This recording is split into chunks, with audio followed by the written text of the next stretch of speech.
Hey guys, this is Nicolas Karakatsanis. I'm the DP on Cruella the movie, and this is the Go Creative Show.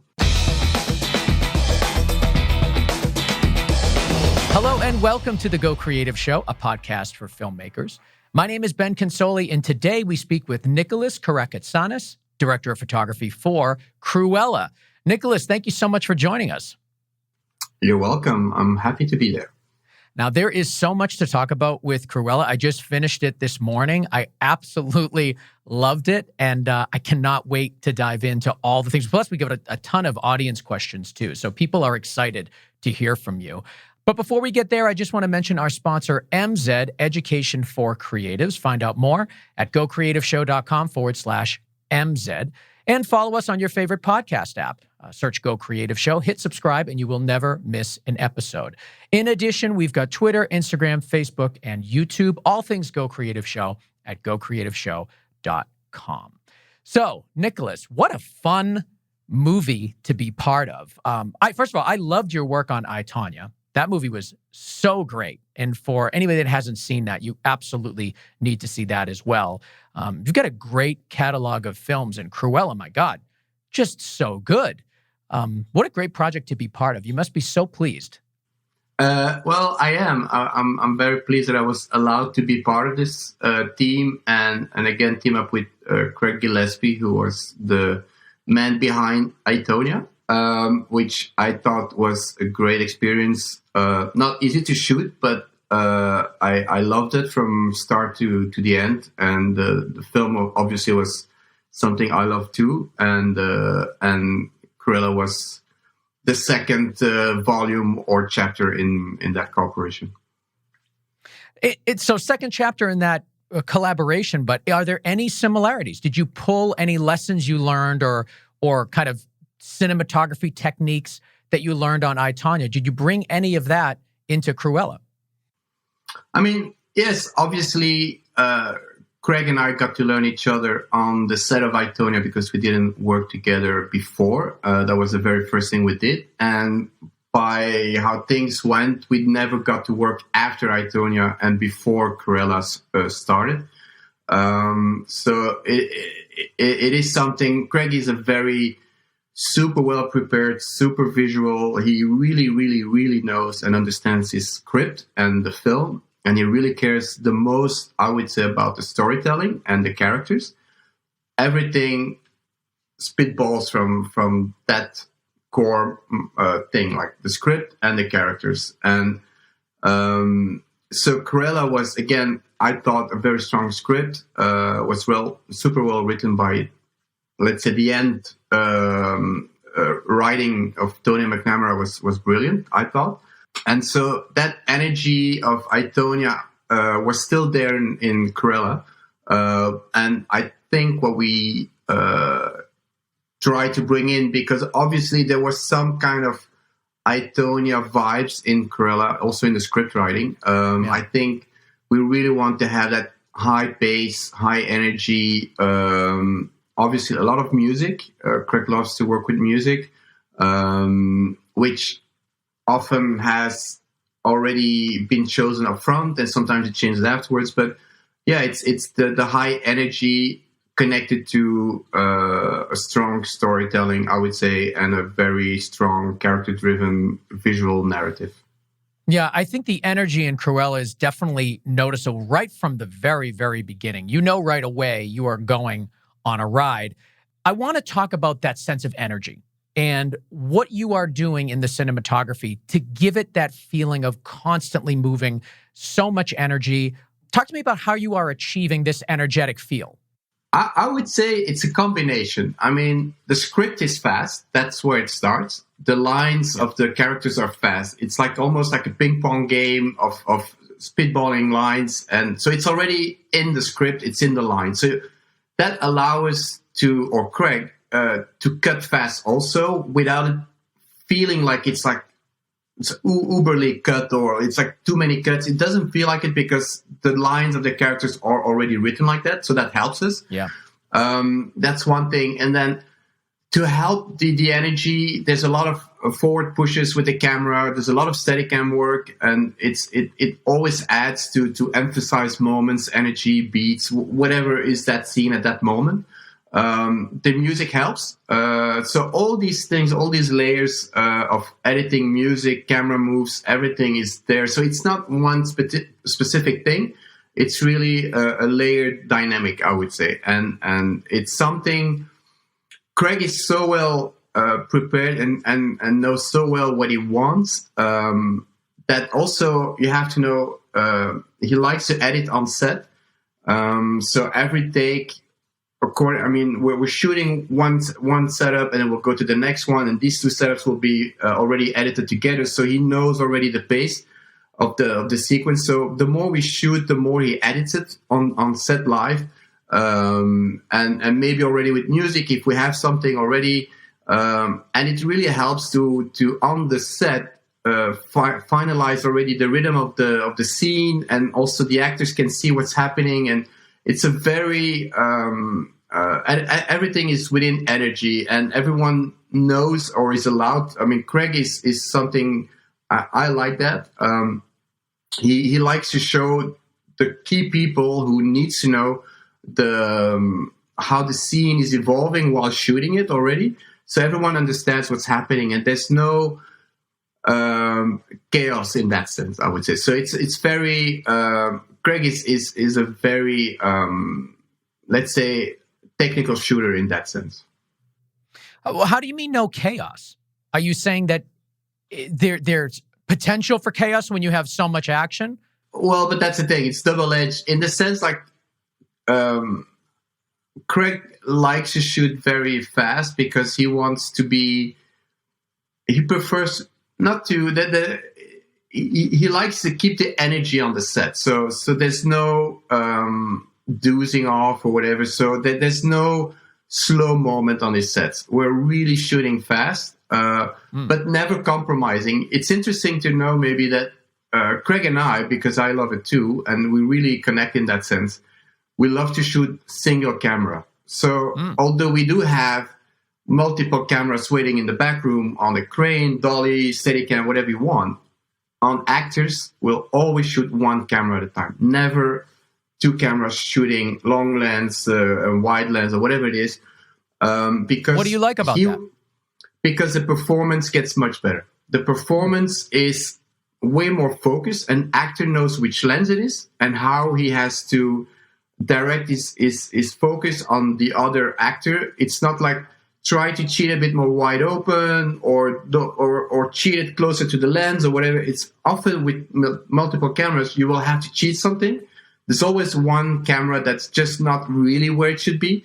So we prefer to shoot in between setups as fast as we can, be ready for the next one.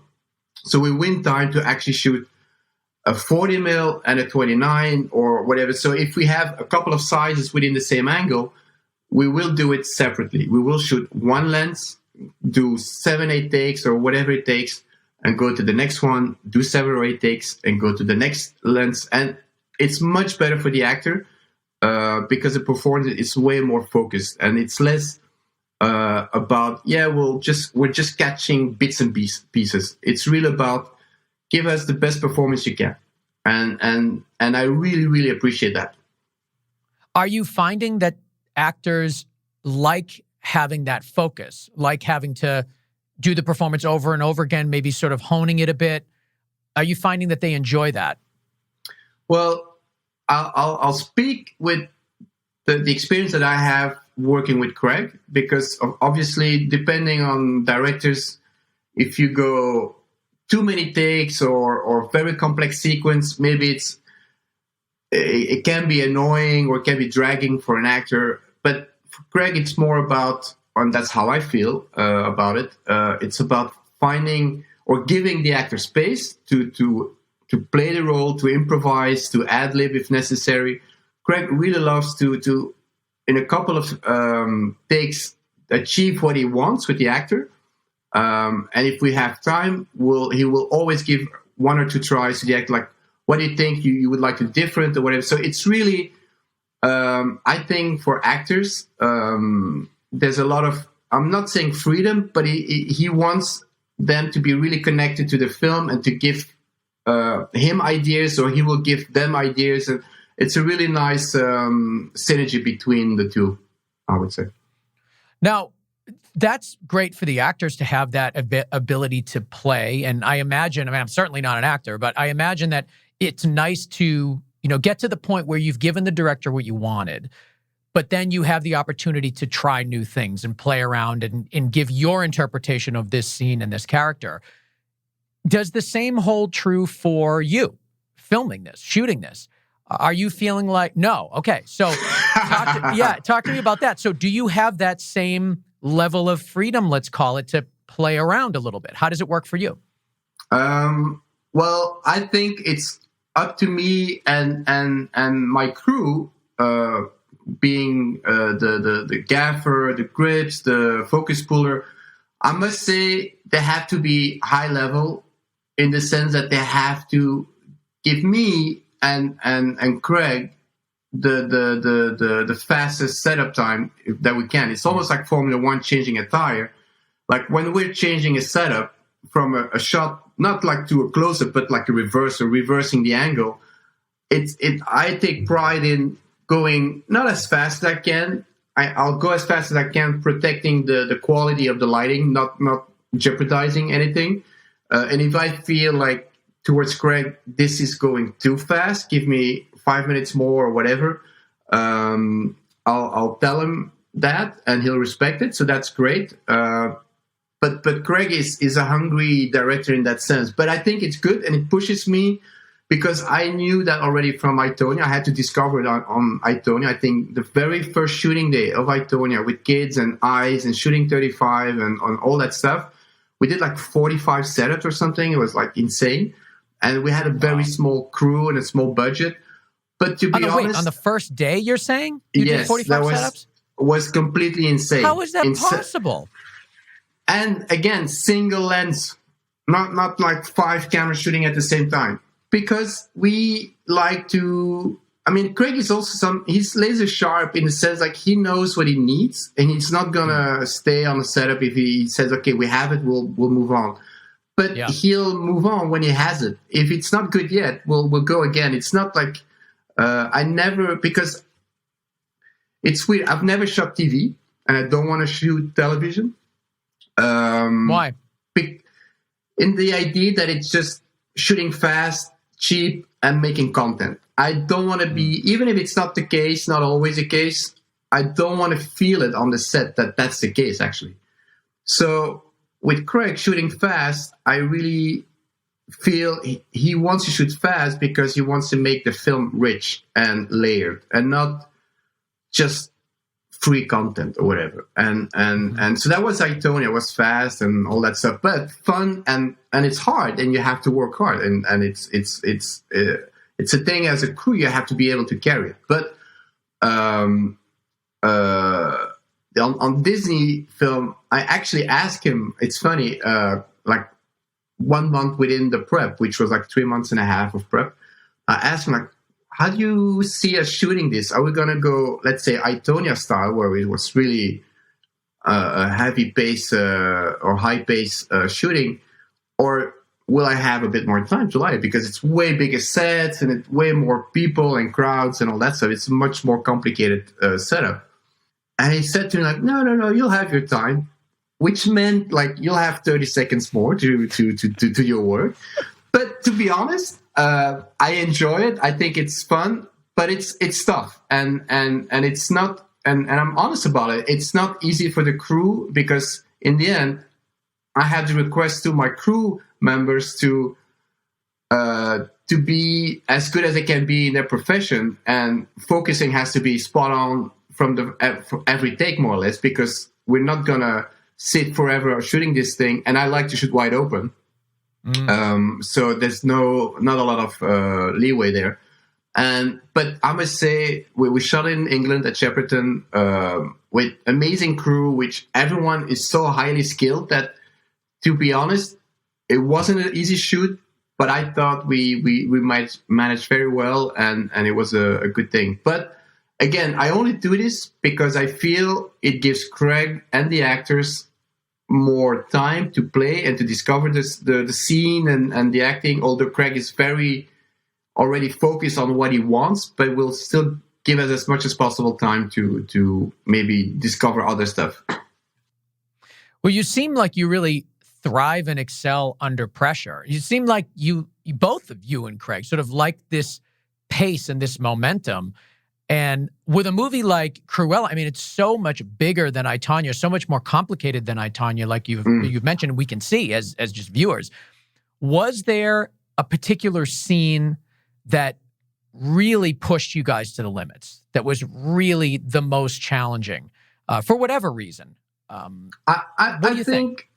I mean, look, I think for me, there's you can see it in two ways. Like on a lighting level, because I'm a DP, so I'll talk about lighting for a second. On a lighting level, for me, this was obviously the biggest setups that I had to light and all that stuff. But it just meant I was allowed to think bigger and to scale up my ideas. So suddenly it's not a house that you have to light at night with one or two light boxes. It's a gigantic castle with a lot of surroundings around it. And then suddenly it's 5 or 6 light boxes, which are gigantic builds. And it's like 2 days of pre-lighting or whatever. Or you're on stage and you have to completely fill 5 stages of riggings in top light above the stages and all that stuff.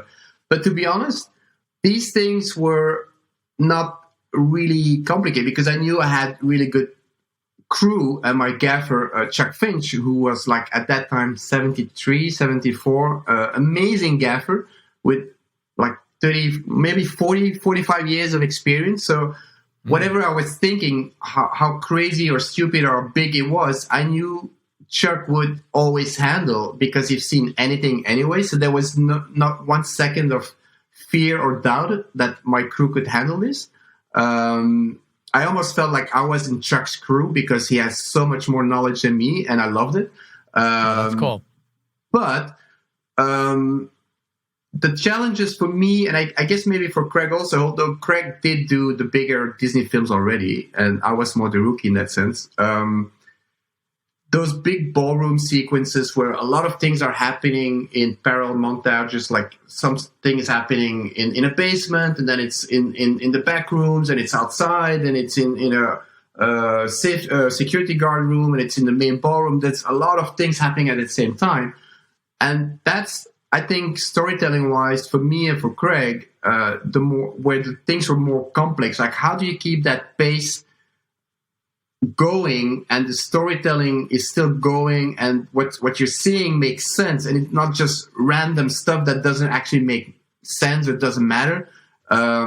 So I think for me that was really like making these things the more complicated scenes with so many people, so many beats to tell. I would say that was for me the most challenging ones. And to be honest, because Craig is such a hardworking director, he already prepped these things way before I was even there on prepping the shoot. He already had done storyboards, and we went over with him through these storyboards, and then we. It's interesting because those storyboards are made before a lot of these locations are actually built. So then you're actually building these locations, and then you're building these locations according to the shots that you need and that you want and that the story asks for. And it's a very interesting thing because it's like a clockwork that has to come together and match, and the whole thing has to click together because you're designing these gigantic sets with windows and lights and fixtures and passages and ways, and someone looks at the door, but it has to look at the angle that the story or the script tells you where to look at. So it's very intricate. But again, we had Fiona Crombie, who was an amazing designer or production designer. Her team was insane. That work was for me the best that I've ever seen, but that was sometimes a bit scary. Like you were asking things 3 months up front. Like I need that window to be there, but a bit higher because I think the angle would be nicer. But you have to think about these things 3 or 4 months up front, and that thing doesn't exist. You just see drawings of it, and that's interesting. But and I think for me that was the biggest challenges in that sense. So that's interesting. So you're planning your lighting and your shooting based on just drawings without having sets built. Now, you were saying this could be months in advance. While the sets are being built, do you have an opportunity to make those fine-tune adjustments? I mean, yes, you can. But and to add on to that, actually, I have to pre-light these sets before they're built. So I had to. Crazy, Nicholas. No, How is this possible? No, but it's just a matter of. I mean, I'm not saying every set. Like I remember the Baroness workshop where everyone works, all the designers are working.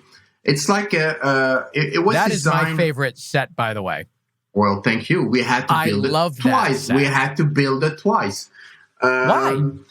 Well, as you know, we had during the prep, Emma Stone had an injury, and that set was like I would say 85 to 90% built. So how do you build that set?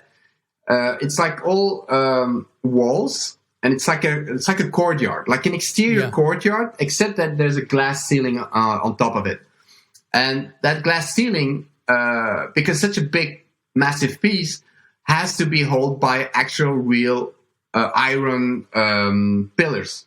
And there's many of them, and they're actual pillars. So you have to imagine it's a set, but it's actually built that well that it's actually the real deal. I mean, it's a real location, actually.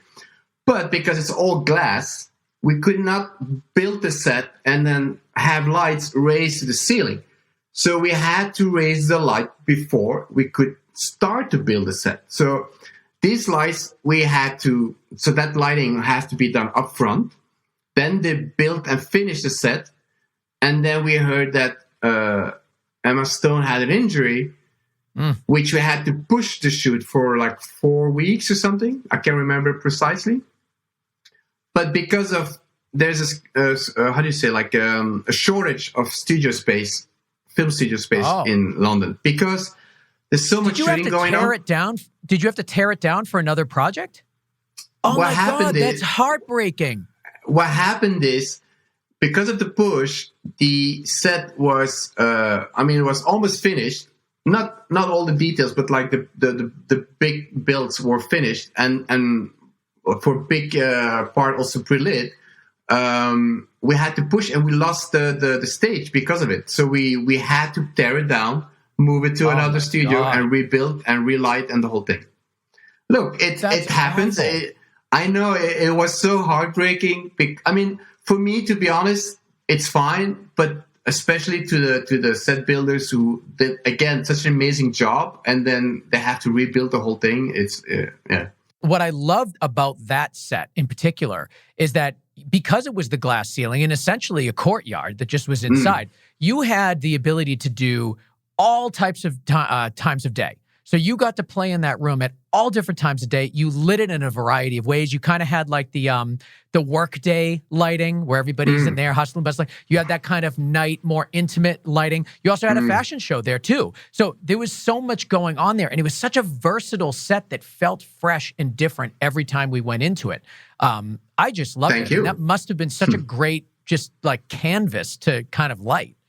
No. It was amazing. And that's it. I mean, it's the fun and the challenge of it, because you're building these sets knowing that they will have to be lit differently each time again and again for, like you said, all these different situations. And it's fun, but I know it's going to be fast. You won't have a lot of time to do it. So it's something that in my mind, my mind never stopped working. Like, okay, how am I going to change it up and make it different looking and all these things? On the other hand, the sets were so rich and so beautiful that almost every lighting that I was doing just worked. And again, that's Fiona's work, which I can only say thank you, Fiona. Amazing. Yes. Another scene I wanted to talk to you about is the Cruella's kind of outdoor concert scene, basically around the fountain. I mean, just such a fun moment in the show, and really supports the fact that, you know, there's both you and the director have that love of music. Your two movies together just jam packed with it, and it just felt so different and kind of it's Disney has a history of music being an essential part of their storytelling.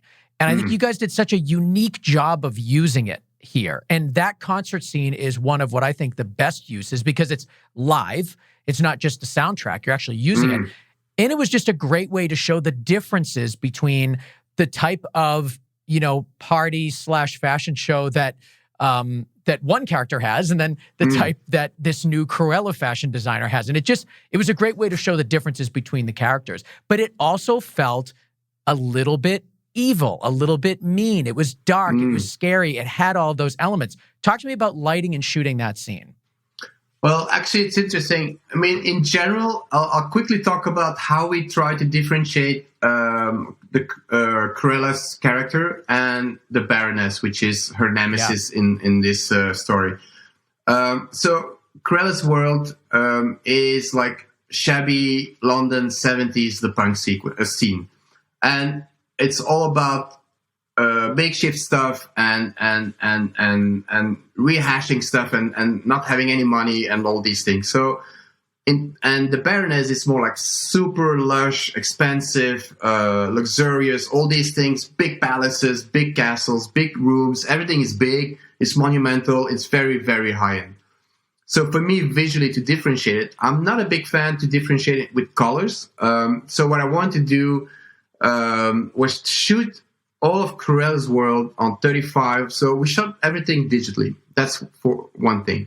But for Cruella, we decided to use the Super 35, just Alexa Mini, shot spherical, and everything's handheld or on a Steadicam. So there's movement, but it's a bit more edgy. We're not overdoing it, but it's a bit more lively. It's a bit more organic, and it has a bit more texture to it. For the Baroness, we went the Alexa 65, so it's a big sensor, which we shot open gate. With Cruella, we didn't shoot open gate. We shot Super 35 just to make the difference as big as we could.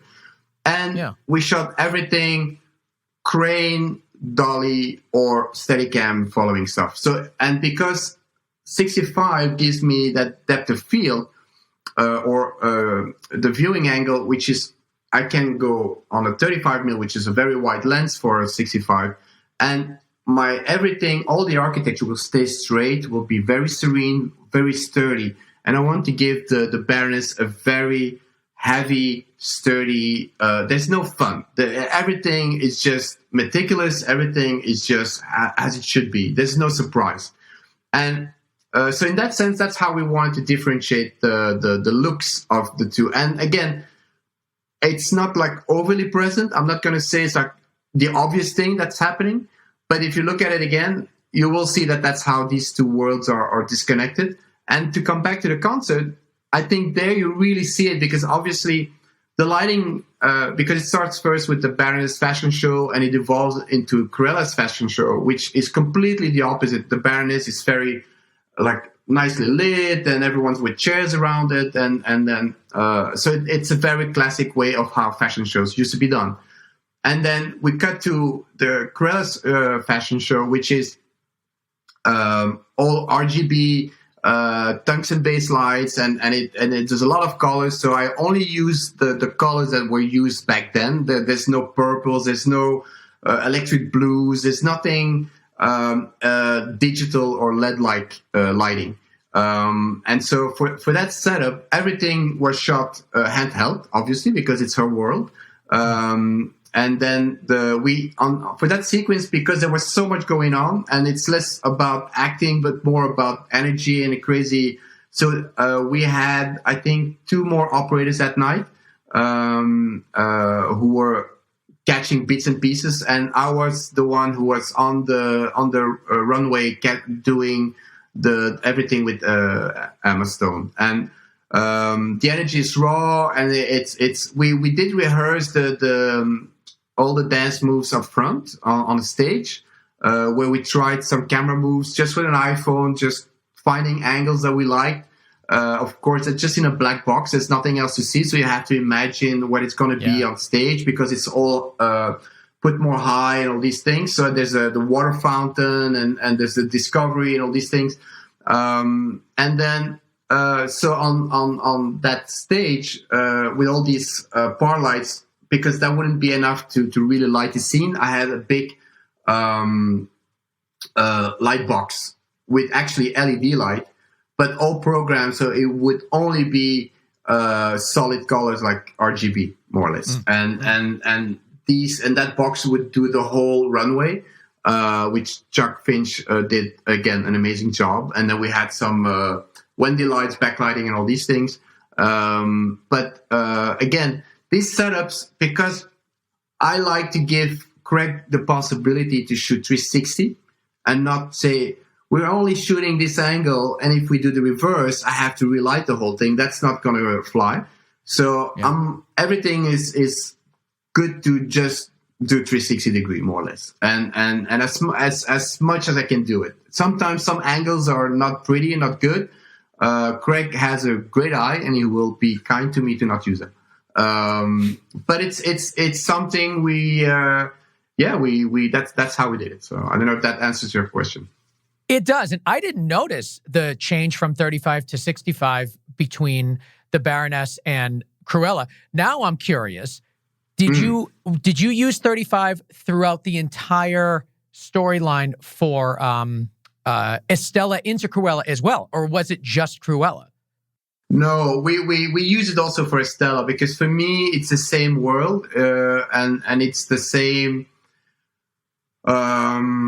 it's the same character surrounding her. It's the same interior. So for me, that stayed connected to her, and the Baroness was a very, very different world. Yeah, what I did notice was the handheld. I've noticed that it was a lot of movement everywhere, even in the Baroness's world, but it was more elegant. She had the more elegant crane moves, not a lot of shake. Everything was just smooth and nice. She had the big wide shots. Cruella certainly had wide shots, so the rules were broken, the whole time. But for the most part, a lot more handheld with Cruella and Estella than with the Baroness. And I thought that was a really interesting choice because it just felt a little grittier. It didn't feel as polished, and that made sense to me. No, for sure. And to be honest, it's actually funny. On this type of movie, which to be honest, I don't even know what the budget is, but it's high enough to say that you can do more or less everything you want. And my hopes prepping the film was to shoot the same idea, 35-65, but shooting on celluloid, on film. And so with the grain texture, I could have differentiated even more. And I think, to be honest, if you see it on the big screen, you will see more difference, even with the digital output.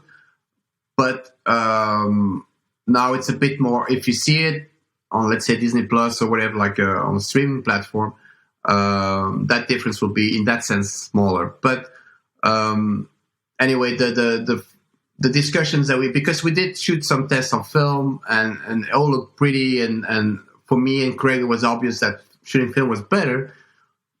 But the 65 film is, except for the cost, it's a bigger system, it's a slower system, and decisions are made differently, and also the running time obviously is a bit different.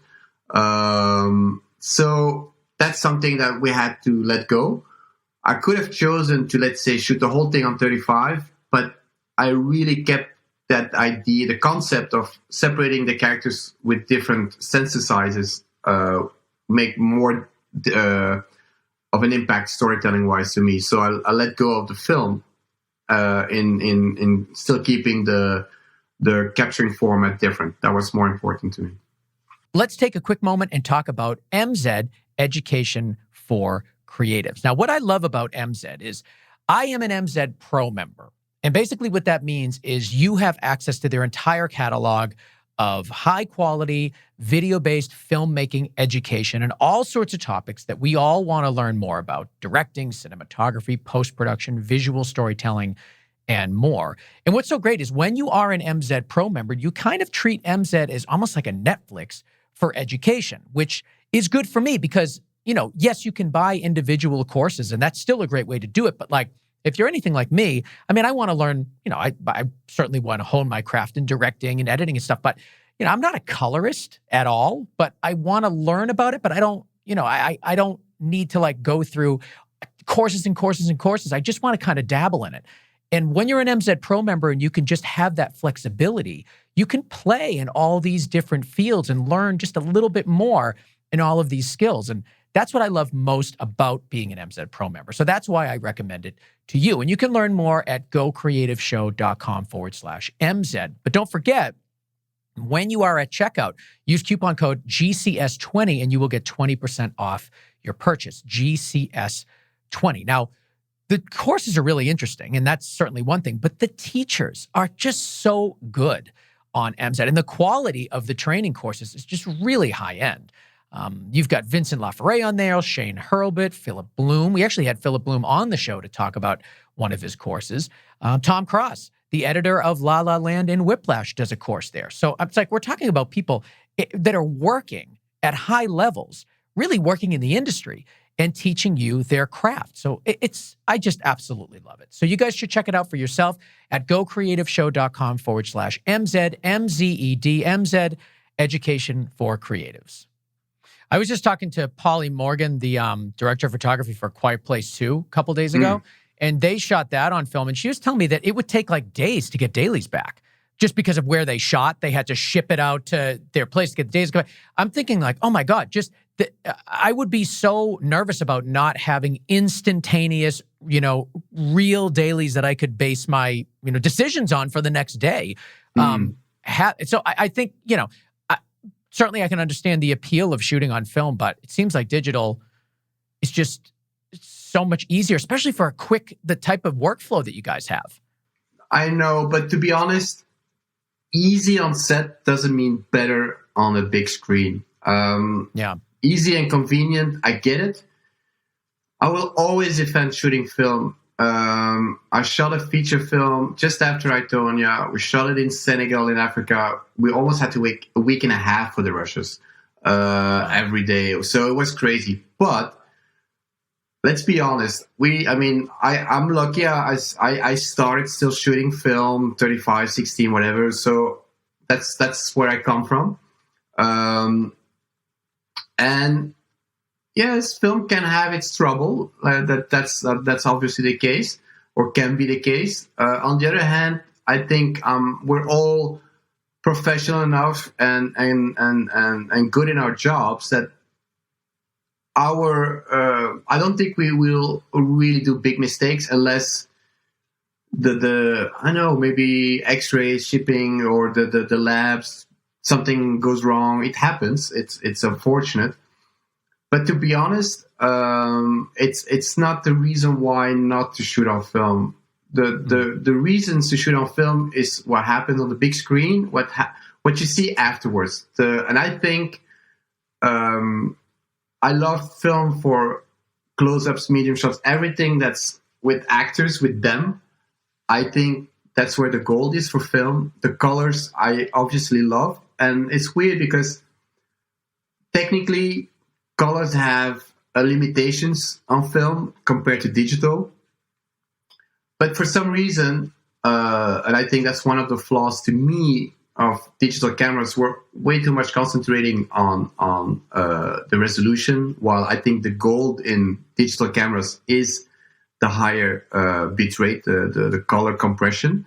The higher that goes and the better it's treated, the more real or voluptuous it's going to look like. Resolution doesn't do that. It just makes it sharp. That's actually, for me, looking at the 35 and the 65, I much more prefer to see the 35 rushes of Cruella than the 65, because it's really, really harsh on actors. It's just sharp. Shooting 65 on film, it's a super voluptuous image quality, but it's so rich and it's so dense and it's beautiful on skin.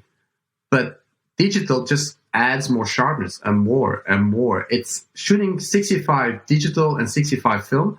It's the complete opposite of what it actually does to a face or a color rendition. So it's the same format, but it's in terms of picture output and quality and feel, it's the complete opposite of each other. And it's interesting. Not a lot of people talk about it.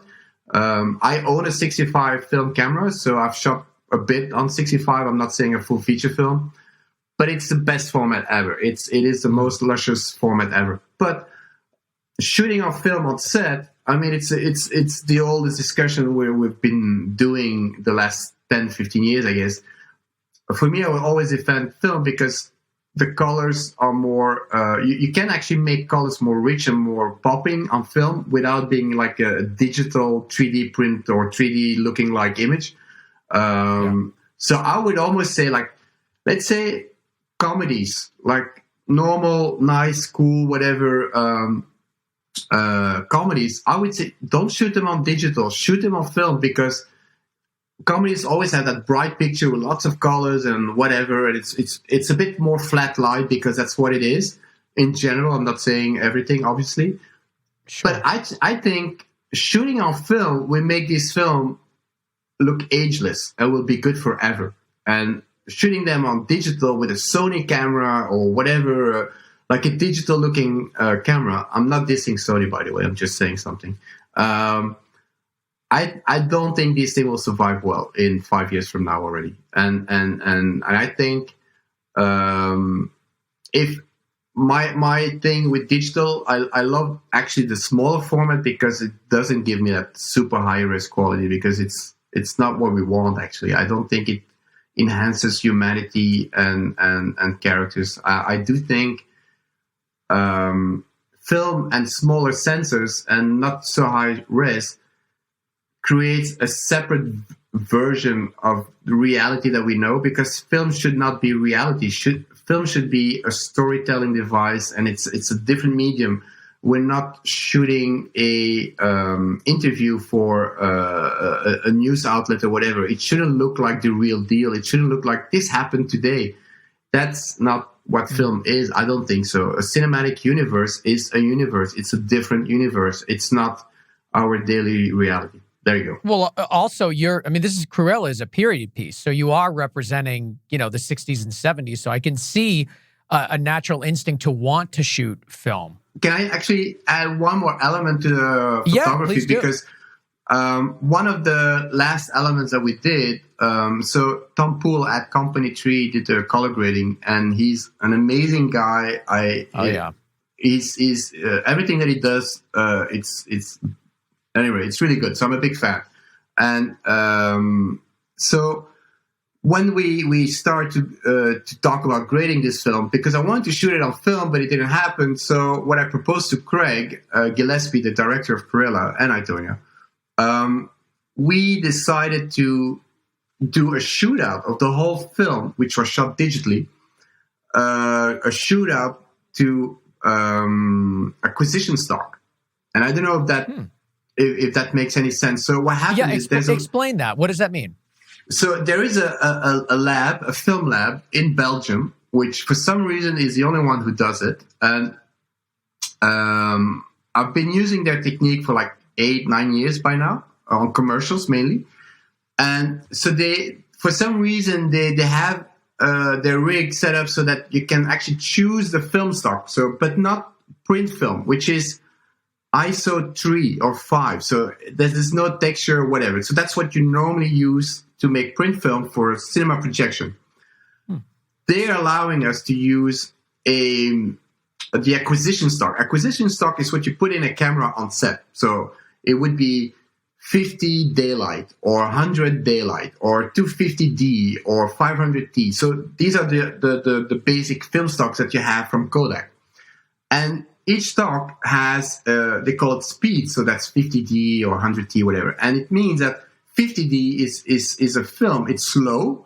It needs more light because it's meant for daylight use, for exterior daylight use. And it has basically no grain, more or less.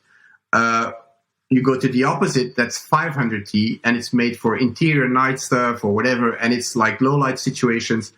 and that's way more grainy. I mean, way more, it's grainier, let's put it like this. And in between, it's just a variant of these grains and also a bit of different color variants. But what it gives you is you can have that film. So let's say you have a film, we have cut Cruella together. The whole edit digitally goes to that lab and he prints it back to film. He develops it. So it becomes a chemical thing. It's not a projection that's refilmed from a wall, where it's a real written in the neg with a laser and then processed and then rescanned. And that's what you get back. And then you would grade from there. So what happens, it's like a chemical marriage between the digital and the analog world, which is great. It's a solution. So I just want to make sure. I want to make sure it's clear. So you're saying that your colorist took the digital files, printed them on film, scanned them in, and have new digital files that are scans from this. What did you call it? The name of the film stock. What did you call it? Or the name of the process?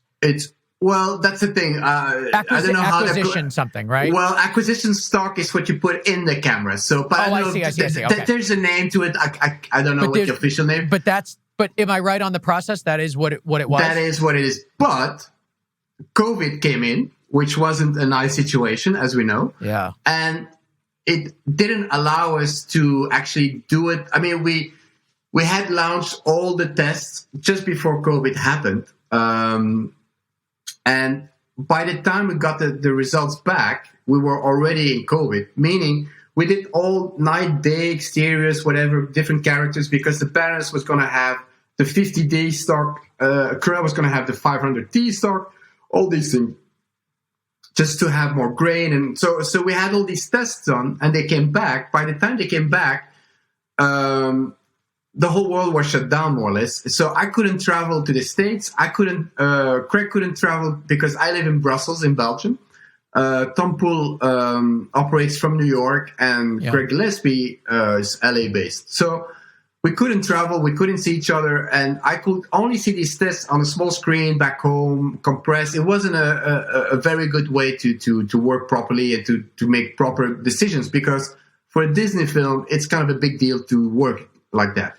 So what happened is we had to ditch the idea, although we had all the tests, but Tom used the test to see how all the digital files were transcribed to the neg and rescanned, and how the highlights reacted, how the midtones reacted. So the whole color grading was based upon these tests. So it again became a weird compromise, because my idea would have to be that negative process scanned back, and that would be the film. But because of the situation we were in, we couldn't make it work, and that's very unfortunate. But look, that's what it is. But look, again, Tom did an amazing job. I'm super happy, and that's what it is. So, but that's the backstory of the look. Well, do you think that is a process now that you've seen the tests, and it I'm assuming you were very happy with what you saw, or correct me if I'm wrong, but do you feel like that's a good compromise for cinematographers like yourself that wanted to shoot film but just weren't able to for a variety of reasons? 100%. I've been using it for a long time now, because actually what happened is this lab in Belgium had this system in place because they work a lot with artists, like who would, let's say, shoot a movie or whatever on small video cameras, and they would need they call it like a museum loop, or gallery loop, like a 16 mil or 35 loop. So it's a 3-minute loop with some digital footage, and they put it back onto film, and it's just like a repeating loop of film in a projector, and that's stuff that you would see in an art gallery or a museum. Sure. And I have a couple of friends who use that process, but the idea was to have the digital file, put it on film, and that's it. And then I was like, but wait a minute, that's a cool thing, because now I can also rescan that process and make it digital again, and that becomes that weird intermediate process. So I called the guys at the lab, and I think that was like 8 years ago. The very first time I used it was on a Coca-Cola commercial with John Hillcoat. And we shot the whole thing digitally and then did the whole process like that. And that was like a Super Bowl commercial with the national anthem, with lots of people singing in different languages. That was the first time that I used it. And then I used it with different directors. And I know it started to travel, I guess, word by mouth, or how do you call it? And it's funny, actually, because years later, I was talking to a director, and a commercial director, and he was asking me, like, we were talking about shooting film or whatever, and then he told me like, but you know, on this one we can't shoot it on film, but maybe we can use that process that they have at the mill in London. I said, what do you mean? Yeah, they print back to film and then they rescan it. And I was like, what do you mean? The mill does it too? And he said, yeah. I said, but then he meant like, but what do you mean does it too? I said, well, I'm doing this for a couple of years now with this lab in Belgium.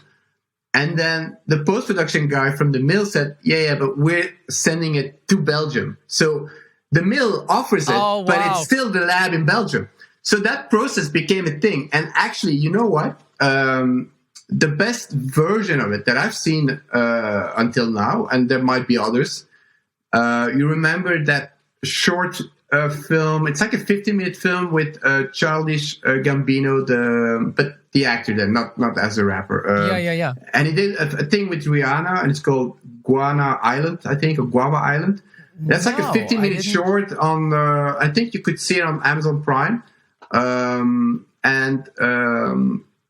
That Guava Island, right? That's yes. what you're talking about? Yes. And no, I have not seen this. I'll put a link to it in the show notes so you guys can check it out. And it's actually cool because they shot it on the Arri Alexa LF, if I'm not mistaken. And I think they printed back on 16 mil at the lab. So that's the thing. That's a cool thing with the lab, because they always use 35 mil as the printing medium. But you can't tell them, look, print it smaller within the neg. So it's on 16 mil, for example, or 20 mil. Even formats don't even exist, because then by making it smaller on the neg and rescanning it, you're making the grain bigger. So it adds more grain.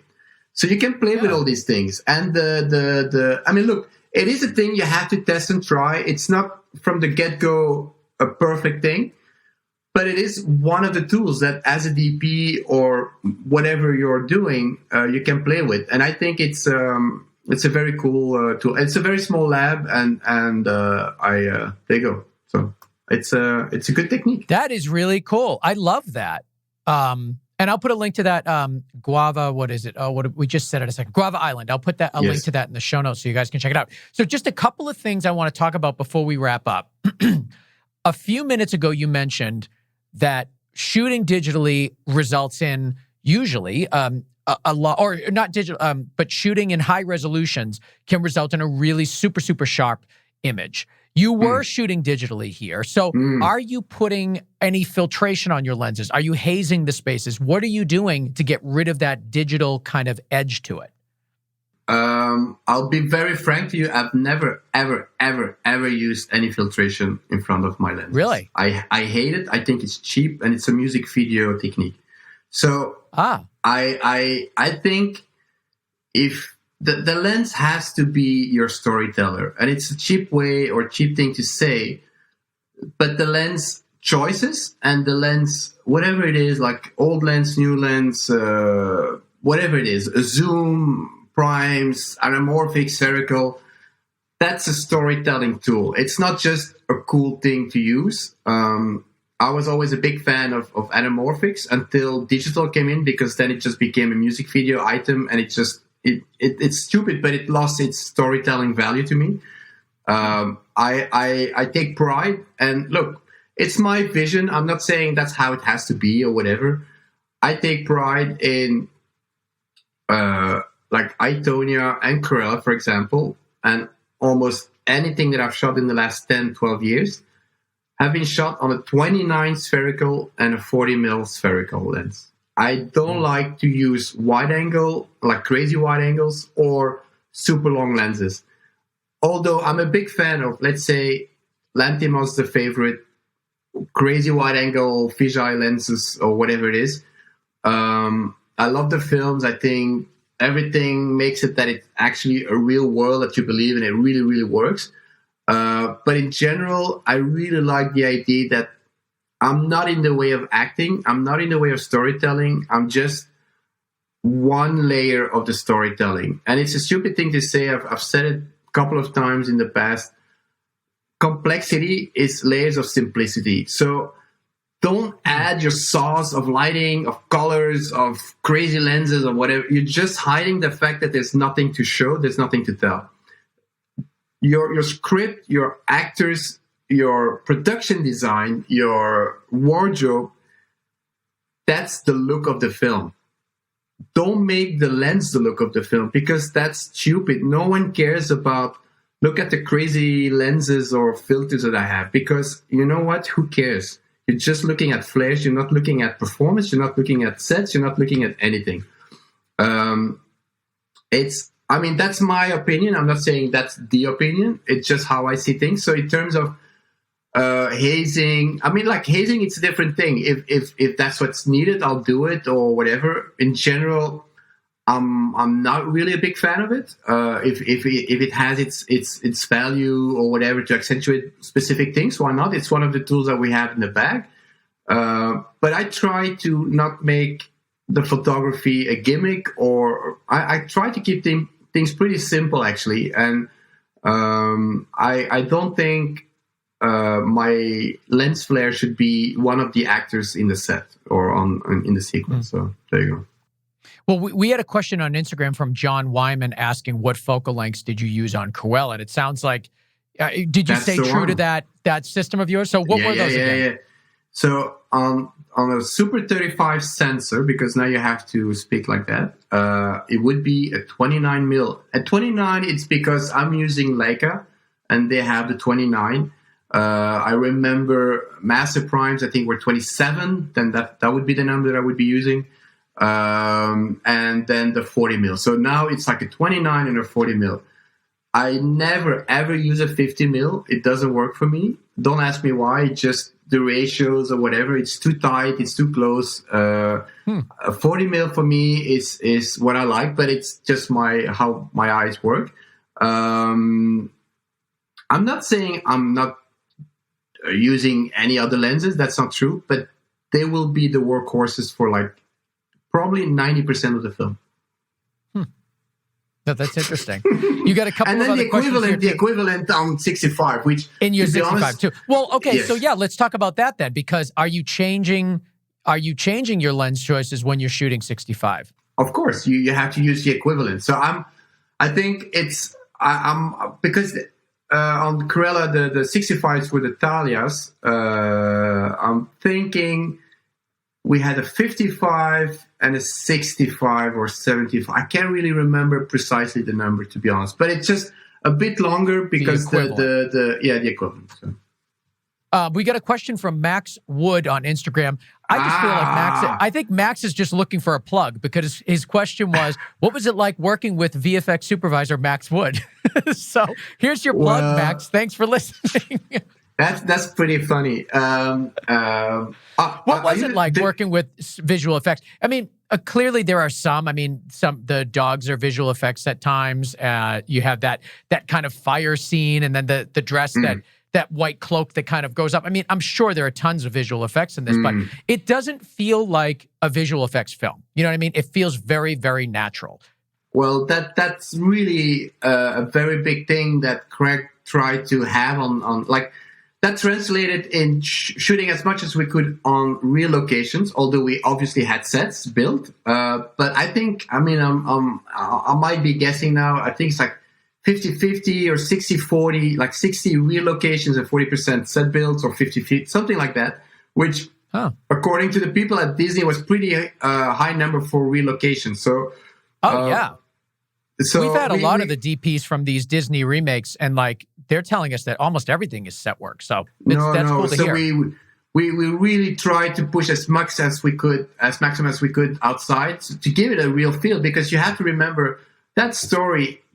No one is flying. No one is on doing magic tricks or disappears and poof and puff. And this is more or less a heightened but real world. And I think by shooting it like that, that really gave us that feel and look. And I'm happy you noticed it. And it's true. So in that sense, the VFX had to be blended in even more, maybe, because it's a lot of it is really real shot stages and everything. And Max was the visual VFX supervisor on this film. So there you go. So he was the key member of the team. And I must say, I love working with Max. So there you go, Max. I'm happy you're even listening with us. But it's, for me, the first time also that I had such a big crew in the backstage working on the day-to-day shooting, like being there. But Max was really just there. Like, and it's really important for me. Craig is really asking for VFX to be helping the main unit. We're not a slave of VFX. We're not helping them, they're helping us. And I know it sounds cheesy, but so many times you have to shoot things in ways you don't want to, because if not, something might happen badly afterwards. And you're like, all right, we'll shoot it in a way that we don't want to shoot it because it feels very unorganic, or it's not the style of the film, whatever. And the cool thing with Max, was that he allowed us to shoot like we wanted, and but he was very much like giving us all the options that we wanted, and yeah, so only kudos to him. The last thing, in Max, congratulations on getting yourself inserted into the episode. I love that hustle, and we would love to talk to visual effects supervisors, so reach out to us. There you go. Now, Cruella isn't necessarily a remake the way that we've seen like the Lion King remake and the Aladdin remake and all of that. It's not really a remake, but it is a story that has a legacy. I mean, there was an animated 101 Dalmatians. There was the Glenn Close 101 Dalmatians. So were these films inspirations for you? No, that's the thing. We Craig and I, and maybe also the other people in the crew, but we never watched the previous ones because we didn't felt like this was something we wanted to tag on to or whatever. Actually, for me, one of the big reasons to accept the movie, except for paying to work with Craig again, was the fact that it was an origin story, which gave us the freedom to break free of what was already done in the past. And so very consciously, I didn't see the previous films, and Craig, I know, also didn't do it. But that's not because we didn't like them or whatever. It's just because we didn't want to be influenced by it, and we just wanted to have the freedom and a creative, freedom to just go and create our own new movie. And I don't think it wasn't a sexy idea to know, oh, we're just doing something that has already been done. That was never the get-go. The last thing I want to talk to you about is this idea of filming fashion. So much fashion in this movie. There are so many times where you just need to like show the dress, show the gown, show the fashion, show the energy of it all. Does it change the way you film it all? Like when you know that the star is the talent, certainly, but the clothing? To be honest, no, but that's just a big, nice, big up to Jenny Bevins, who did the costume design.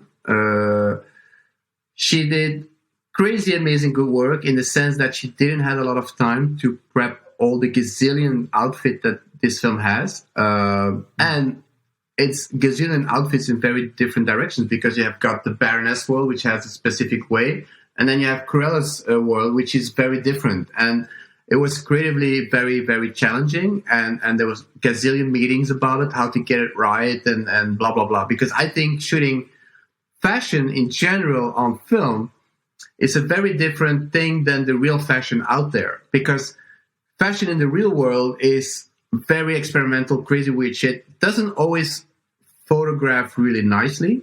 So Jennifer had to make up a world where it's film fashion, which is a blend of let's say the typical film looks that we know, but had a fashion feel to it, but was still something that could photograph well. And that's the thing, like everything that she did, every costume, every outfit was just easy to shoot, because she understands obviously way better than I do, because of her experiences, how to make these dresses pop up in an organic and natural way. And also, I mean, look, that's a cool thing with these films. Like, everything is like the art department, the wardrobe department, the costume, the makeup, the photography, everything has to work together, because if not, it's just a gigantic mismatch of elements. And I think it worked really well. And let's say the crowd and the viewers will tell us if it actually works or not. But I think it works really well.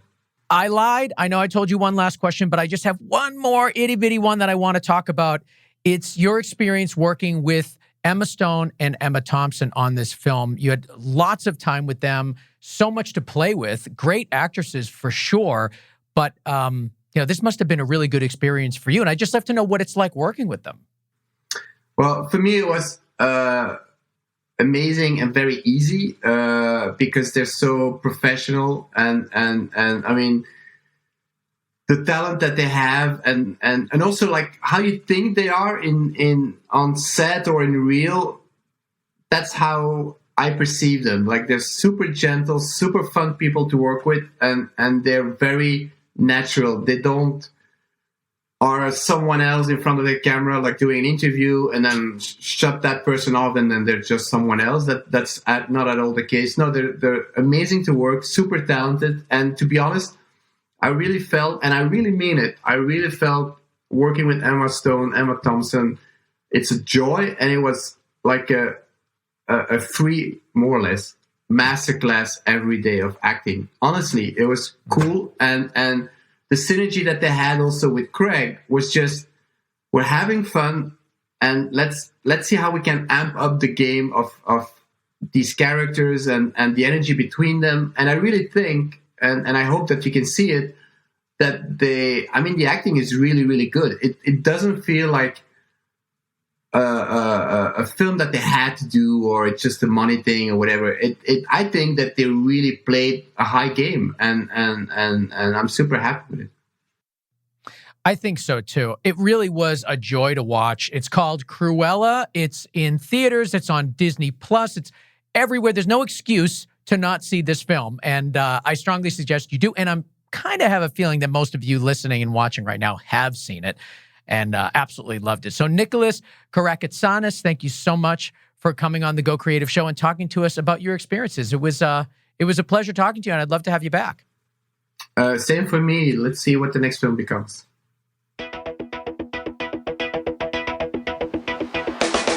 All right. I want to thank Nicolas Karakatsanis, the director of photography for Cruella, for coming on the show and talking to us all about his experience on the film. Let us know what you think of the show. Definitely give us some feedback, because we really listen to all that feedback. And what did you learn? What did you love? Who do you want on the show?